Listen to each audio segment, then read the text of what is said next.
Discover versus Bank of America credit card differences and which one is better. Discover and Bank of America both offer good credit cards, but most people compare them the wrong way. They look at the rewards headline and ignore the real decider, how you'll actually use the card every month. If you choose a card that doesn't match your spending and redemption habits, you won't feel the value, even if the card is technically better. I'll compare what matters, and I'll hold one deciding question for the end that makes the choice obvious. What you're really comparing, you're not comparing one card versus one card, you're comparing two card ecosystem. Discover is known for a smaller, tighter lineup that many people choose for simplicity, especially if they want a clean cashback routine and a straightforward app experience. Bank of America has a broader lineup and can become more rewarding if you already use their banking product, because the value can be boosted by relationship style perk. So the question isn't which bank is bigger, it's which system fits your habits with less friction. How rewards usually work in real life. Discover tends to be straightforward for cashback. People often like it because the earning and redemption feel clean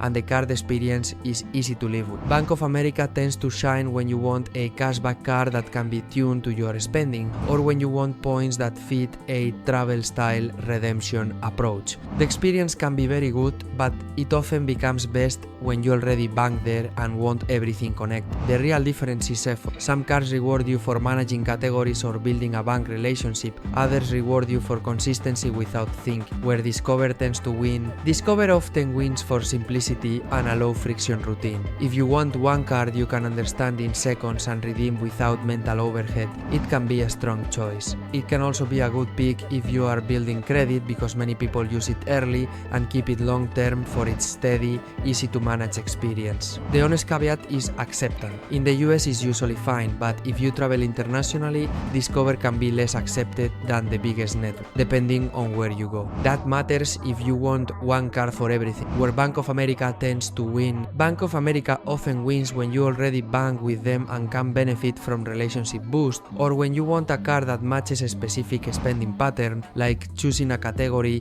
you use heavily. It can be a strong adult life card for someone who likes having checking, savings and credit cards under one roof and who wants rewards to scale with loyalty. The honest caveat is that if you don't have that banking relationship, some of the advantage may disappear and the card can feel less special compared to simpler alternatives. The trade-offs people notice too late. Discover is often easy to use but may not be the best one card for the whole world if you travel a lot. Bank of America can be very strong but may ask more from you. More attention to categories, more attention to banking setup, and more attention to making sure you're actually getting the value you thought you'd. Also, don't forget the non-rewards reality. If you carry a balance, the interest cost can erase rewards fast. The better card is often the one that helps you stay in control, not the one that promises the biggest upside. The deciding question. Here's the question I held back. Do I want the best value without changing my behavior, or am I willing to optimize? If you want low effort and clean cashback,